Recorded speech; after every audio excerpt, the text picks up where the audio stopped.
Chandrasekhar sir ఎందుకు అంటే officers అనేవాళ్ళు ఇప్పుడు మేము పొలిటికల్ వాళ్ళు వేలుముద్ర వాళ్ళు కూడా సీఎం అవుతారు.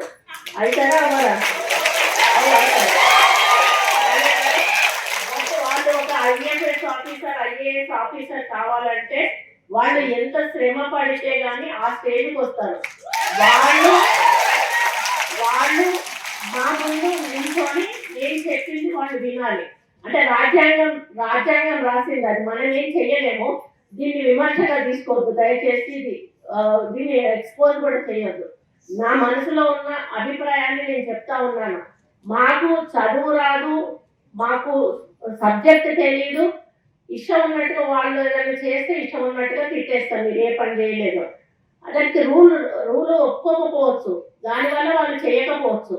అట్లా అని అందరు ఎట్లా ఉంటారన్నాడు. కొంతమంది రూల్ పొజిషన్ ఉన్న చేయని ఆఫీసర్లు కూడా ఉంటారు, వాళ్ళు కొంత అడమెంట్ ఉంటారు. అట్లాంటి వాళ్ళని అడగడంతో తప్పలేదు.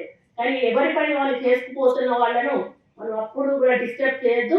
మనం రూల్స్ ప్రకారం వెళ్ళాలి అని చెప్పి మరి ఎప్పుడు కూడా నేను సపోర్ట్ చేస్తాను. ఎందుకంటే మా నాన్న ఇంజనీర్గా ఉన్నప్పుడు ఎంతో మంది కాంట్రాక్టర్స్ వచ్చి మా నాన్నని బిల్లు చేయకపోతే రోడ్డు బిల్లు తిట్టిన సందర్భాలు మేము కళ్ళాగా చూసాం. కాబట్టి వాళ్ళ బాధ ఎట్లుంటుందో మాకు అర్థమవుతుంది. కాబట్టి నేను ఆఫీసర్స్ అంటే చాలా రెస్పెక్ట్ ఇస్తాను. ఇప్పుడు మీరు కూడా ఒక మంచి ఇన్స్టిట్యూట్లో చదువుకున్నారు అంటే నాకు ఇట్లాంటి ఇన్స్టిట్యూట్ ఒకటి ఉంటుందని ఇక్కడికి వచ్చి ఇప్పుడు వాళ్ళు వివరించేదంతా కూడా తెలియదు.